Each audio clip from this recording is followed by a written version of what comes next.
सुप्रभात बच्चों।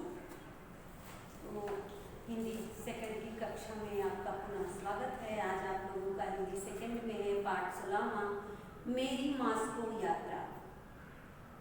प्रस्तुत यात्रा वृत्तांत में लेखक ने अपनी मास्को यात्रा का वर्णन किया है। इस पाठ के अंतर्गत इस वृत्तांत के माध्यम से लेखक अपने पाठकों को रूस और भारत के मैत्रीपूर्ण संबंधों के बारे में बताना चाहता है। तो बच्चों, जिसे आप ध्यान से सुने और अपने पाठ 16 में अपना पाठ 16 पेज नंबर 115 निकालें और ध्यान से देखें। 16 अगस्त सन 1967 के दिन के लगभग 2:30 बजे नियत समय पर हमारा वायुयान मास्को के हवाई अड्डे पर पहुंच गया। लेखक बता रहा है, अपना एक वृत्तांत वर्णन बता रहा है कहाँ की, मास्को यात्रा की। तो वो इस पाठ के अंतर्गत ये भी बता रहा है कि भारत और रूस का कैसा मित्रवत व्यवहार था। तो जिसे आप ध्यान से सुने बच्चों। तो पहुंच गया। उतरते हुए विमान से मास्को का वह दिगंत विस्तार और विराट ऐश्वर्य, दिगंत मतलब बहुत फैला हुआ, बहुत ही देखने लायक है ना, जिसका स्वरूप ही भले उसका अंत हो गया लेकिन उसका स्वरूप को देखने में बहुत ही मंत्रमुग्ध कर देने वाला था। बच्चों, लेखक के अनुसार, इसके वृत्तांत के अनुसार ऐसा लगता है, क्योंकि हमने तो देखा नहीं है, लेकिन इसमें कवि ने दृष्टांत अलंकार का प्रयोग किया है कि मतलब हमारे मन में वह छटा एक बार सामने हमारे दृश्य के आ जाती है, सदृश्य वर्णन जिसे कहते हैं। तो यहाँ दिगंत विस्तार और विराट ऐश्वर्य अद्भुत लगा। वहां के विशाल वायुयानों को देखकर पुराणों की यह कल्पना साकार हो उठी कि आदि युग में पर्वत भी उड़ा करते थे। वहां वो वायुयान और वहां के जो वाहन थे वो इतने बड़े बड़े, इतने विशाल थे कि ऐसा लगता था कि जैसे उसमें लिखा है, वेदों में, पुराणों में या पुरानी कहानियों में लिखा है कि पहाड़ चलते थे, पर्वत चलते थे। तो कवि कह रहा है, ये लेखक कह रहा है कि वहां देखने के बाद जब वहां के यानों को हमने देखा तो ऐसा सच प्रतीत हुआ कि पर्वत पहले चला करते थे, उनका ऐसा विशाल रूप था, है ना। इस नगर के वैभव को देखकर मानव के असीम गौरव का प्रभाव मन पर पड़े बिना नहीं रहता है। वहां के वैभव यानी कि वहां के वैभव मतलब क्या होता है, वहां के ऐश्वर्य, धान्यता को देख करके, है ना, वहां का जो हर तरफ वहां महल या मंदिर जो कुछ भी वहां दिखाई देते थे वो इतने सजे सजाए थे कि वहां मानव के असीम गौरव था कि यहाँ के लोग बड़े ही धनाढ्य और बहुत ही महान थे, बहुत बड़ा आदमी थे। यह देश धन धान्य से परिपूर्ण था। मास्को असीम गौरव का प्रभाव पड़े बिना मन पर नहीं रहता। वहाँ के गौरवशाली लोग रहते थे क्योंकि वहाँ की धनधान्यता, वहाँ के वैभव को देखते हुए, है ना। मास्को का रूसी नाम मास्कवा है। मास्को का रूसी नाम क्या है? मास्कवा। यह सोवियत संघ का सबसे बड़ा शहर है। कहाँ का शहर है? सोवियत संघ का। और विश्व के विशाल नगरों में से एक है। विश्व के विशाल नगरों में से, विशाल मीन्स क्या होता है बच्चों? बड़े। विश्व के पूरे संसार के बड़े नगरों में से एक है ना। उनमें से जो बड़े बड़े नगर होते हैं उनमें से एक ये भी है। कौन सा? रूस। मास्को का रूसी नाम मास्कवा है। यह सोवियत संघ का सबसे बड़ा शहर है और विश्व के विशाल नगरों में से एक है। इसका नामकरण मास्कवा नदी के नाम पर हुआ है। वहाँ मास्कवा नाम की एक नदी बहती है जिसके नाम से इस राज्य का, इस नगर का नाम सोवियत मास्को रखा गया, जो अब शहर के बीच में से होकर बहती है। इस नगर की आबादी करीब 65 लाख है। इस नगर की आबादी 65 लाख है और इतिहास लगभग 800 वर्ष पुराना है। इतिहास लगभग 800 वर्ष पुराना है। द्वितीय विश्व युद्ध में मास्को की रक्षा सोवियत संघ के लिए केवल राष्ट्रीय सम्मान का नहीं वरन जीवन मरण का प्रश्न बन गई थी। द्वितीय विश्व युद्ध में मास्को की रक्षा करना जो है सोवियत संघ के लिए केवल राष्ट्रीय सम्मान नहीं बल्कि जीवन मरण कि इसकी रक्षा करनी है, चाहे जान रहे या जाए, है ना।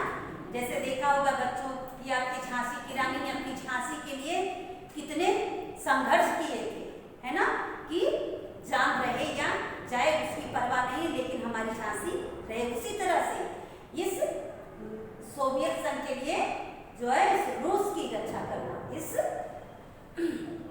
नगर की रक्षा करना उनके जीवन मरण का सवाल था।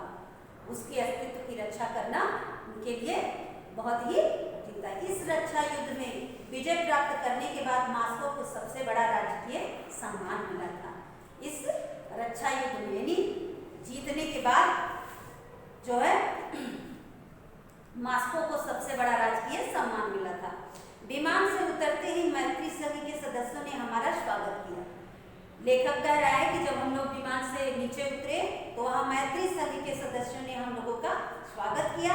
हमारे आवास की व्यवस्था मास्को नगर के एक आलीशान होटल में की गई थी। उनके रहने की व्यवस्था, जो साथ में साथी थे लेखक के, उनके रहने की व्यवस्था कहाँ की गई थी? मास्को नगर के एक आलीशान होटल जिसमें 20 मंजिलें हैं। नई होने पर भी इस होटल की इमारत में मध्ययुगीन शैली का प्रयोग है। मध्ययुगीन शैली मतलब वहाँ मध्य युग जो है बच्चों इतिहास का जिसे माना जाता है। उसी दिन शाम को मैत्री भवन में भारतीय स्वतंत्रता पर्व का आयोजन था। उसी दिन शाम को मैत्री भवन में भारतीय स्वतंत्रता पर्व का आयोजन था, जिसमें सोवियत संघ के उप प्रधानमंत्री, अनेक वरिष्ठ अधिकारी, भारतीय दूतावास के सदस्य तथा अनेक प्रवासी भारतीय नर नारी उपस्थित थे। वहां जो भाषण हुए उनमें भारत के प्रति हार्दिक सौहार्द व्यक्त किया गया था। उनके व्यवहार से भी स्पष्ट था कि वे हृदय से भारत की सुख शांति के अभिलाषी हैं। लेखक बता रहा था कि जब मैं वहां पहुंचा तो उस दिन जो है उस मैत्री भवन में जो है भारतीय स्वतंत्रता पर्व का आयोजन था और वहाँ बहुत सारे लोगों ने अभी नाम लिया कि सोवियत संघ के प्रधानमंत्री, अनेक वरिष्ठ अधिकारी, भारतीय दूतावास के सदस्य तथा अनेक प्रवासी मतलब वहाँ के रहने वाले नर नारी उपस्थित थे। वहाँ जो भाषण हुआ उनमें भारत के प्रति हार्दिक सौहार्द व्यक्त किया गया, है ना। उनके व्यवहार से स्पष्ट था कि वे हृदय से भारत की सुख शांति के अभिलाषी हैं, यानी वे हमारे भारत का सम्मान करते हैं।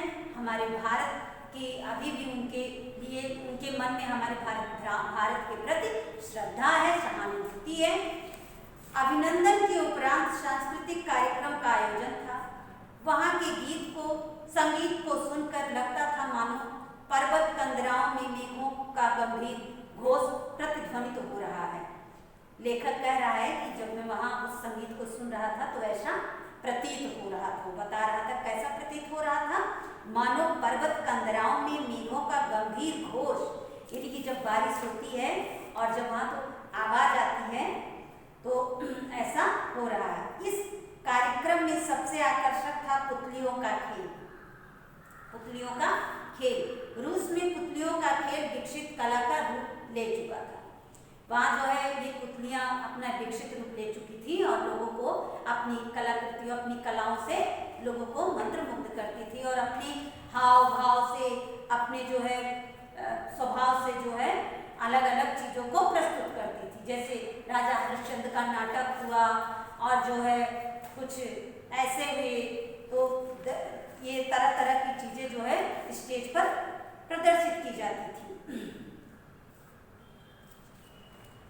जहाँ छोटे छोटे रूपकों का प्रदर्शन होता है, हम लोगों के सामने 5-6 पुतलियों द्वारा एक छाया नाटक प्रस्तुत किया गया। पुतलियाँ बड़ी तो उतनी ही थी जितनी हमारे यहाँ प्राय होती हैं, परंतु पर्दे पर उनकी छाया सामान्य स्त्री पुरुष की छाया जान पड़ती थी। वे उसी तरह उठती बैठती, चलती फिरती तथा व्यवहार करती थी। उसी तरह अपने राग, द्वेष, शोक, क्रोध आदि व्यक्त करती थी। तो अभी मैंने बताया बच्चों कि वे अपने हाव भाव प्रभाव के द्वारा एकदम दृष्टांत जो है दृष्टांत चित्र का वर्णन करती थी, जो देखने में सचमुच प्रतीत होता था। जिस तरह साधारण मनुष्य करते उनके संवाद पेज पर अंकित थे, जो साथ साथ सुनाई पड़ते थे। छाया प्रकाश का प्रयोग इतना व्यवस्थित था कि पुतलियों की सूक्ष्म मुद्राएं भी स्पष्ट दिखाई पड़ती थी। छोटी सी छोटी उनकी हरकतें, छोटी सी छोटी उनकी कलाएं दिखाई देते हैं। मास्को में न जाने कितने ऐसे सिनेमा घर हैं जहां नगर की जनसंख्या का 1% भाग लगभग 65,000 व्यक्ति एक साथ बैठकर मनोरंजन कर सकते हैं। बोल्शोई थिएटर और आर्टे थिएटर सबसे प्रसिद्ध है। हम लोग 18 तारीख की शाम को टॉल्स्टॉय के प्रसिद्ध उपन्यास युद्ध शांति पर आधारित फिल्म के युद्ध दृश्य देखने गए। इस फिल्म में युद्ध और शांति में वर्णित संग्राम के भयंकर दृश्यों को पूरे विस्तार के साथ अत्यंत यथार्थ रूप में प्रस्तुत किया गया था। सिनेमा का एक नया रूप भी हमने प्रदर्शनी में देखा, जिसमें दर्शक बीच में खड़ा होकर चारों ओर पर्दों पर घूमते हुए दृश्यों का अंग बन जाता है। चित्रशालाएं भी वहाँ काफी हैं, जिनमें प्रायः युद्ध के और विशेषकर अक्टूबर सन 1917 की क्रांति के चित्र प्रदर्शित हैं। रूस की चित्रकला में शक्ति एवं यथार्थता का प्राधान्य है। रंग गाढ़े और चटकीले, रेखाएं पुष्ट और गहरी हैं। ऐसा विश्वास है कि प्रारंभ से ही इस तरह के चित्र देखने से जनता जीवन संघर्ष के लिए तैयार हो जाती है। बच्चों के दिल मजबूत हो जाते हैं और उनके दिल से युद्ध का भय निकल जाता है। मैत्री संघ की ओर से गोर्की संग्रहालय और टॉल्स्टॉय संग्रहालय के निरीक्षण करने का मेरे लिए प्रबंध था। गोर्की रूस के प्रसिद्ध लेखक बता रहा है कि उस दिन का उसका क्या क्या कार्यक्रम था और वह कहाँ कहाँ जाता था। तो मैत्री संघ की ओर से गोर्की संग्रहालय और टॉल्स्टॉय संग्रहालय के निरीक्षण करने का मेरे लिए प्रबंध था। वो उसको देखने जा रहे थे, उसका निरीक्षण करने। गोर्की रूस के प्रसिद्ध उपन्यासकार हैं। गोर्की कौन है? रूस के प्रसिद्ध उपन्यासकार हैं। उनकी रचनाओं में मानव मात्र की समानता का चित्रण किया गया है। गोर्की ने अपने जीवन के अंतिम 5 वर्ष सन 1931 से 1936 तक इसी स्थान पर व्यतीत किए थे। संग्रहालय में प्रवेश करने के पहले उनके जूते पहनने पड़ते हैं। इसमें दिगंत आत्मा के प्रति श्रद्धा की भावना निहित है। रूस के विद्वान इस महान उपन्यासकार की रचनाओं को समझने के लिए इस संग्रहालय का उपयोग करते हैं।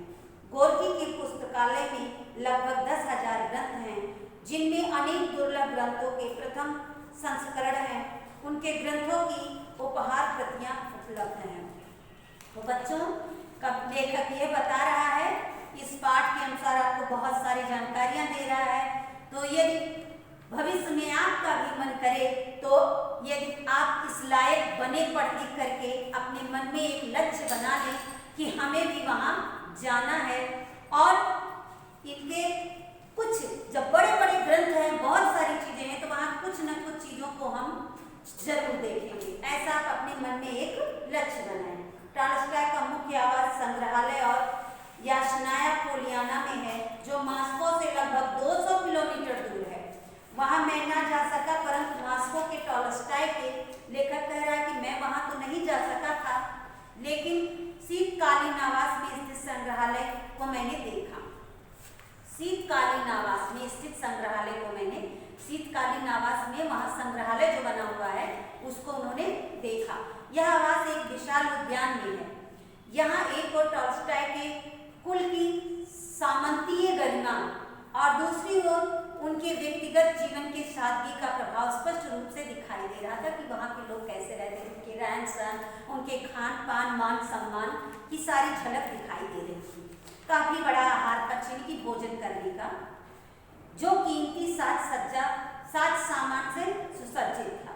उनका शयन कक्ष भी राजसी साज सज्जा से संपन्न था। यह जानकर आश्चर्य होगा कि टॉल्स्टॉय की पत्नी आग्रह के साथ अपने पति की रचनाओं की पांडुलिपि स्वयं ही तैयार करती थी। युद्ध और शांति की पांडुलिपि भी उन्होंने ही तैयार की थी। टॉल्स्टॉय की कहानियों में शांति और अहिंसा का संदेश है। तो बच्चों, आज मैंने यहाँ तक इस पाठ का अनुवाचन किया। आप लोग चाहें तो इस पाठ का पूरा अनुवाचन कर सकते हैं।